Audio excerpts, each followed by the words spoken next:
তো গাইস, কেমন আছো তোমরা? আশা করি সবাই ভালো আছো। আজকে আমি যাচ্ছি বন্ধুদের বাড়ি পুজোর উপলক্ষে প্রতিমা আনতে। বন্ধুদের বাড়িতে আজকে দুটো পূজা হবে, তোমরা কি জানো? মনসা পুজো এবং কালী পুজো।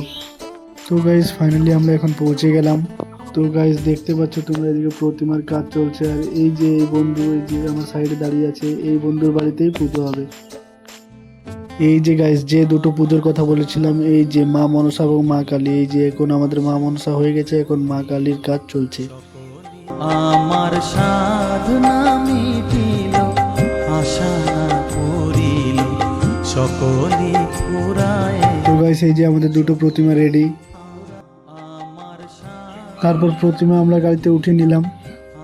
এখন আমরা বাড়ির জন্য বেরিয়ে গেলাম। তো গাইস, চলে আসলাম বাড়ি।